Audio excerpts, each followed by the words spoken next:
En el Instituto de Iberoamérica de la Universidad de Salamanca nos preguntamos, ¿qué está pasando en América Latina? Y para saberlo, se lo preguntamos a expertas y expertos en la región para compartirlo con ustedes. Gracias por acompañarnos. México vivió un episodio de violencia tras la captura del líder del cartel Jalisco Nuevas Generaciones. Una acción más que forma parte de la estrategia del gobierno para controlar la violencia de las bandas criminales.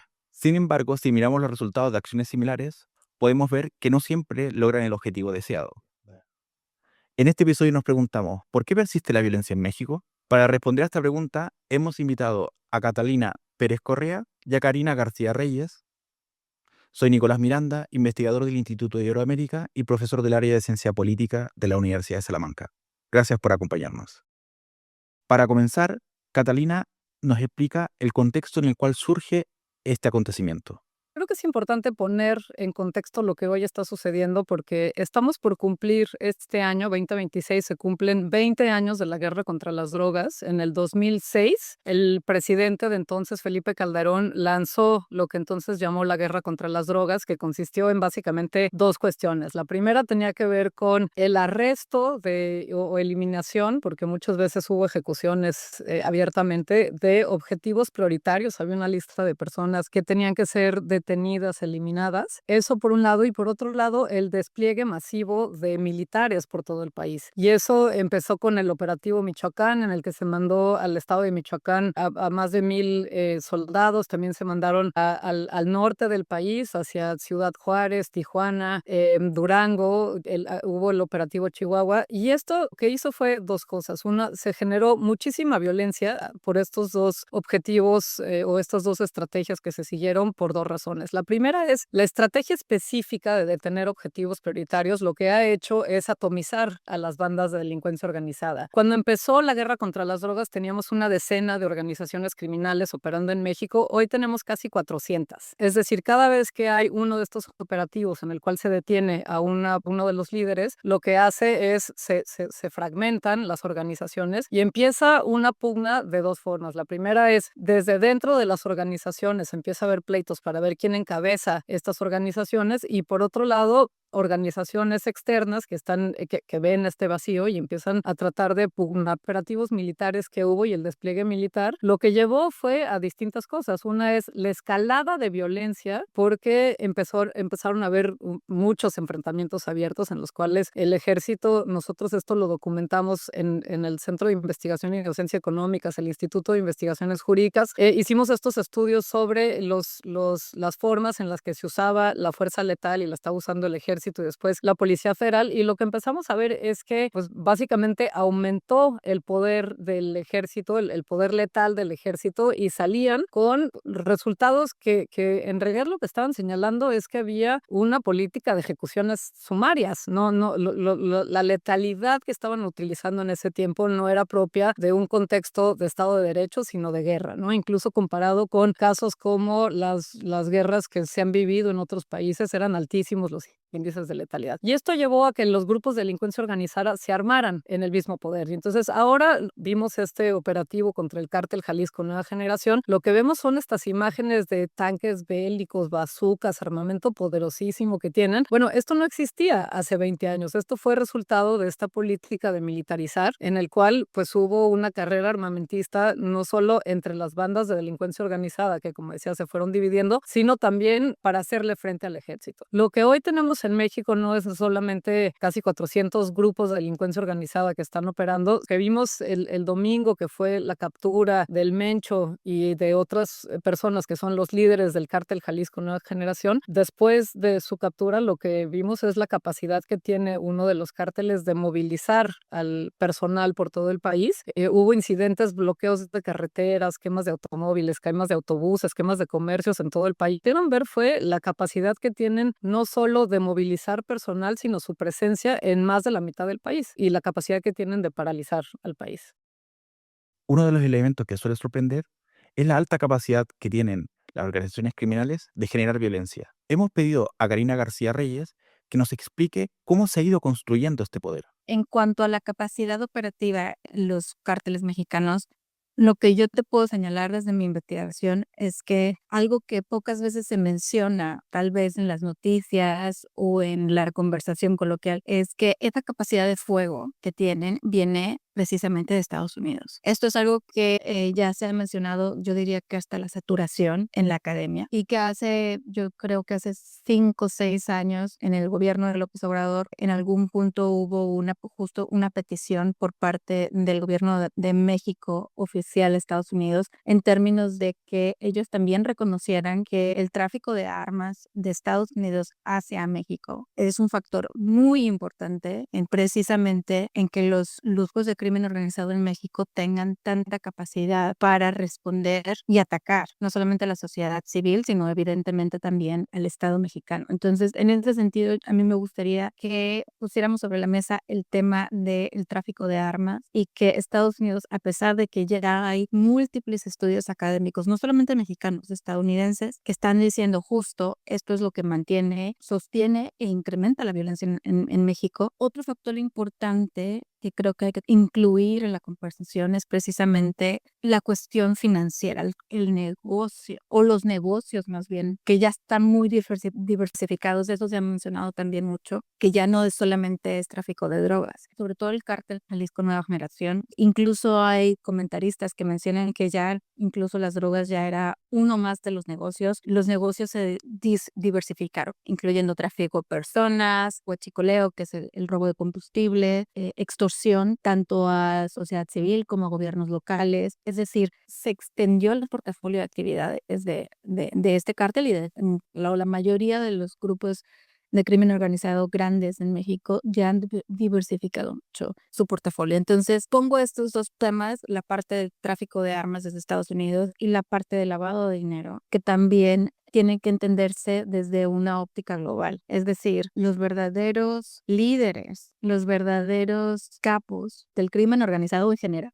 no solamente el narcotráfico, en general actividades de crimen organizado, no están ni en México, ni en Colombia, ni en América Latina o Medio Oriente, están en el norte global, ¿no? En Estados Unidos, en Reino Unido, por ejemplo, que tienen una industria financiera enorme y que está en sus manos precisamente hacerle seguimiento hacia dónde va el dinero de todos estos grupos organizados. ¿A dónde se va ese dinero? No se queda en México, no se queda en América Latina, se administra, y la mayoría se queda en estos países del global. Entonces, a mí me gustaría que nos preguntáramos precisamente por qué seguimos teniendo estas figuras tan poderosas en México, si realmente capacidad de atacar las raíces, que viene siendo la capacidad operativa de fuego que viene de las armas de Estados Unidos, y la parte financiera en todas estas instituciones donde se lava el dinero, está en manos de Estados Unidos, está en manos de Reino Unido, está en manos del norte global. Entonces, a mí me gustaría que enmarcáramos la conversación desde ese punto, porque si no, nos quedamos en una óptica tan muy sesgada y que reproduce un discurso muy dañino que viene de Estados Unidos, en el cual se representa a México y a América Latina en general como los malos, y Estados Unidos como los buenos que nos vienen a salvar. Y este discurso de que si no fuera por la presión de Estados Unidos,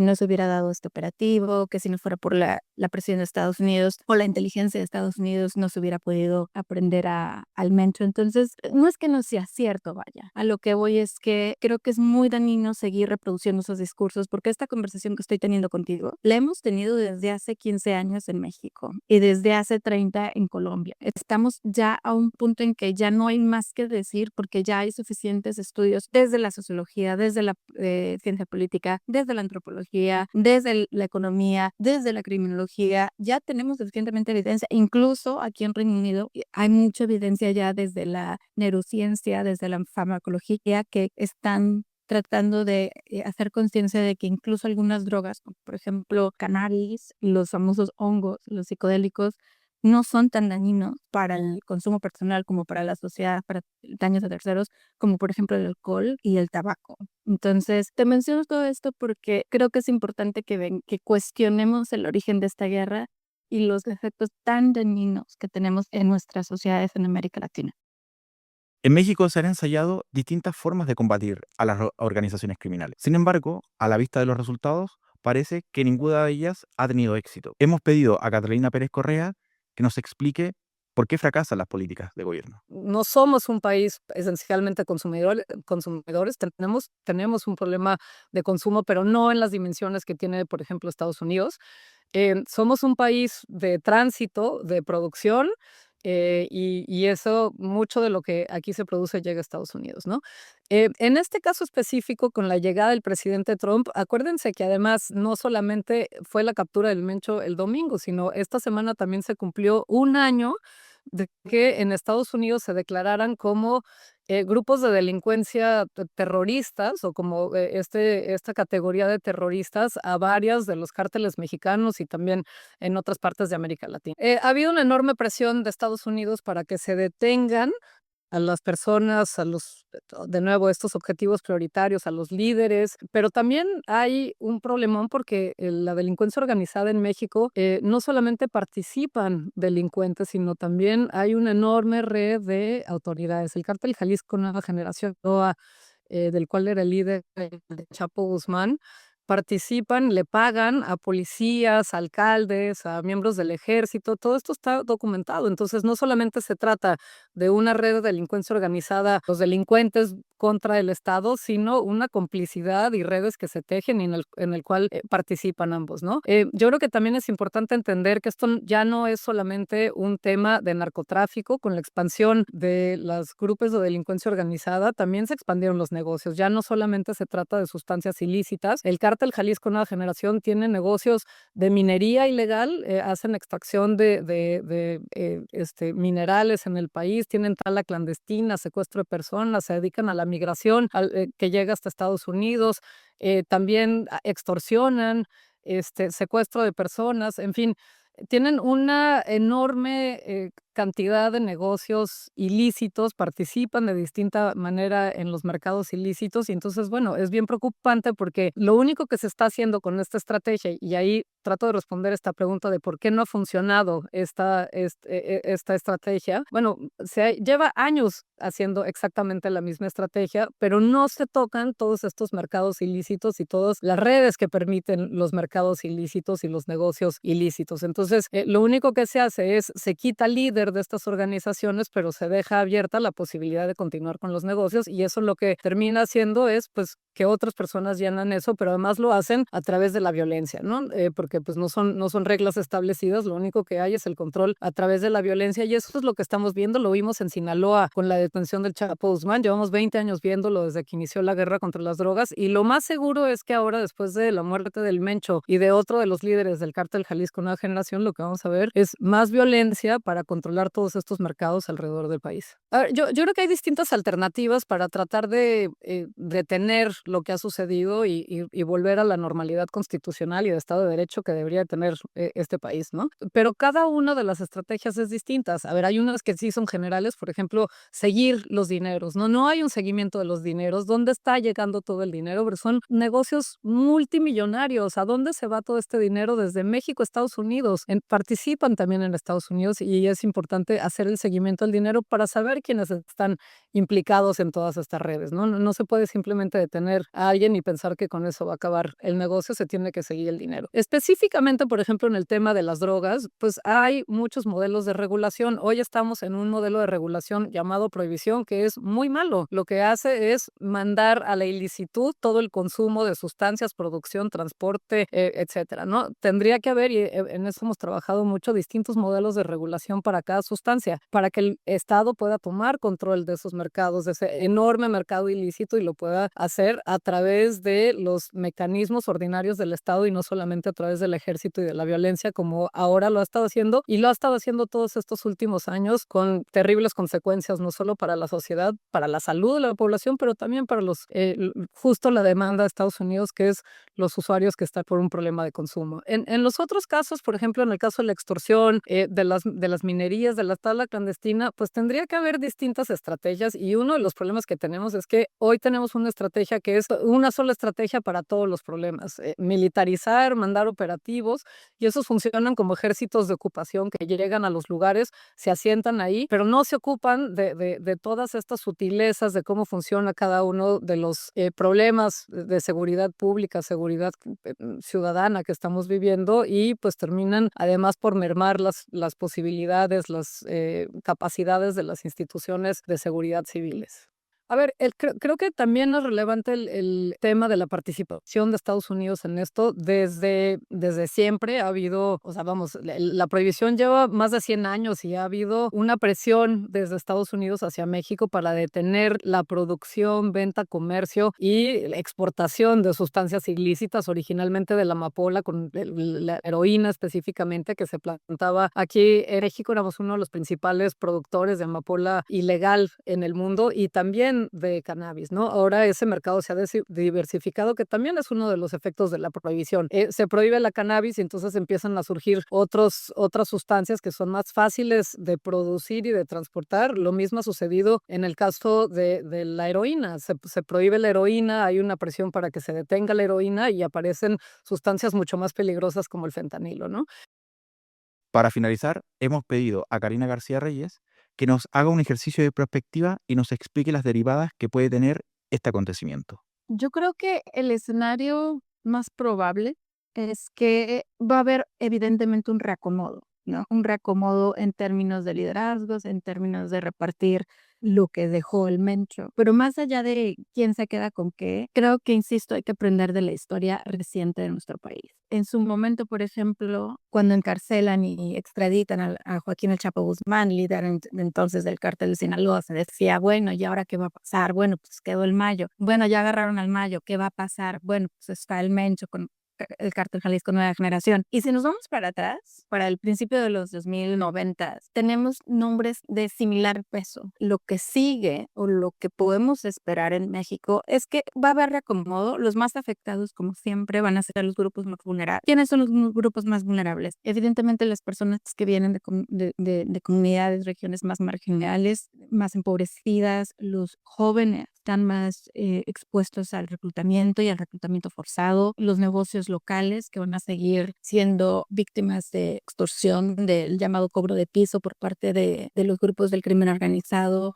Es decir, en algún momento se puede esperar, por ejemplo, que aumente la violencia en ciertas regiones, evidentemente en Jalisco y el área del sur de México. Me imagino va a haber ese reacomodo, ¿no? Ese reacomodo en el sentido de, ok, ¿quién hace quién se queda con qué? Vamos a escuchar en los próximos meses nombres, famosos apodos. Pero más allá de eso, insisto, el nombre va a cambiar, el apodo va a cambiar, el estado en México va a cambiar. Hace 15 años hablábamos de la región norte en México, sin entrar en mucho detalle. Estamos hablando de regiones como Baja California, Chihuahua, Sonora, Coahuila, Nuevo León, Tamaulipas, toda la parte del norte de México que colinda con Estados Unidos. En ese momento eran los estados más vulnerables, donde había más violencia. Ahora, precisamente como respuesta a esta guerra contra el narcotráfico, a los diferentes golpes a diferentes cárteles, por ejemplo, en el caso de Tamaulipas y la región noreste, de los Zetas. Se acaba con los Zetas, uno de los grupos más, si no es que el más violento hasta el momento, o casi como el cártel Jalisco Nueva Generación. Estamos hablando que caen los Zetas, pero surge el cártel Jalisco Nueva Generación. Entonces, ahora el cártel Jalisco Nueva Generación tiene demasiados negocios, no solamente en México, a nivel global. Hay demasiados intereses económicos. Evidentemente, el negocio va a seguir, se va a reacomodar. Entonces, si la estrategia global y nacional sigue siendo la misma, la famosa estrategia de descabezar carteles, vamos a seguir viendo lo mismo. No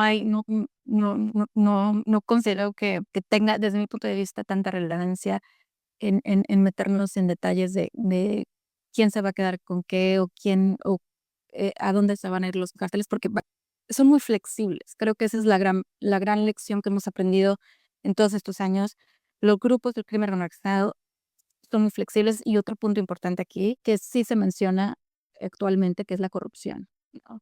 ¿Por qué sobreviven? Porque hay muchísima corrupción en los 3 niveles de gobierno en México, pero no solamente en México, también en Estados Unidos.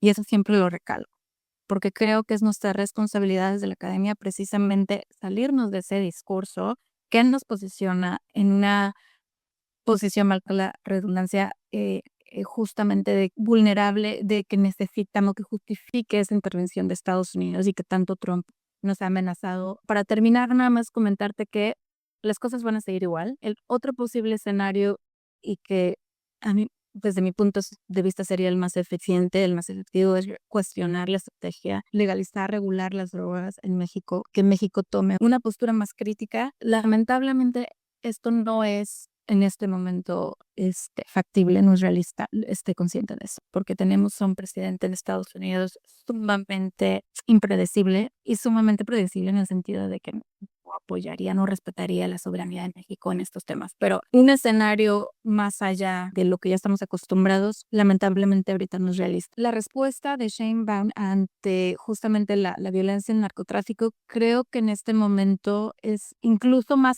siempre ha sido compleja para cualquier presidente en México, precisamente por la presión que tenemos de Estados Unidos. Pero en este caso, Sheinbaum tiene que seguir ya no su antecesor, López Obrador, y que sabemos que tiene gran peso, sino que ahora está respondiendo precisamente a intereses desde Estados Unidos. Entonces, no para justificarla, pero sí para explicar en el contexto internacional que hay pocas alternativas. Se están jugando demasiados intereses políticos y económicos. Entonces tienes a un presidente que ya demostró que es capaz de hacer lo que sea. Ya con lo que pasó en Venezuela con Maduro, creo que mandó un mensaje bastante contundente de que si es necesario, el señor va a invadir cualquier país y no necesita justificación. Y en el caso de México, con los carteles, Sheinbaum se vio bastante presionada precisamente para entregar resultados y resultados rápidos. Trump ya estaba poniendo un pie en México, ya mandando sus tropas diciendo, si tú no lo puedes atrapar, lo atrapamos nosotros. Entonces, es una situación bastante delicada, compleja, porque precisamente no solamente se juega la relación bilateral, sino intereses económicos que afectan al sector empresarial en México, ¿no?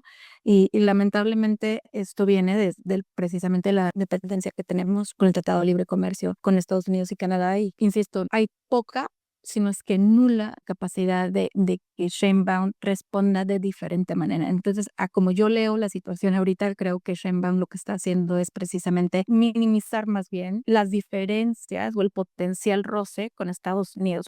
Insisto, me parece muy peligroso, me parece que a estas alturas que un país tenga que dirigir su política de seguridad nacional en base a lo que quiere otro país, me parece completamente intolerable, pero la realidad sí es, ¿no? Y es lo que está pasando, no hay margen de maniobra.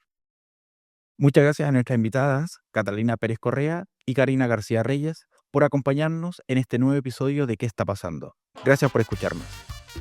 Mantente al día con los temas más relevantes de América Latina. Síguenos en nuestras redes sociales @iberoame en Instagram y X y forma parte de nuestra comunidad. Visita también nuestra página web iberoame.usal.es y conoce nuestra oferta académica.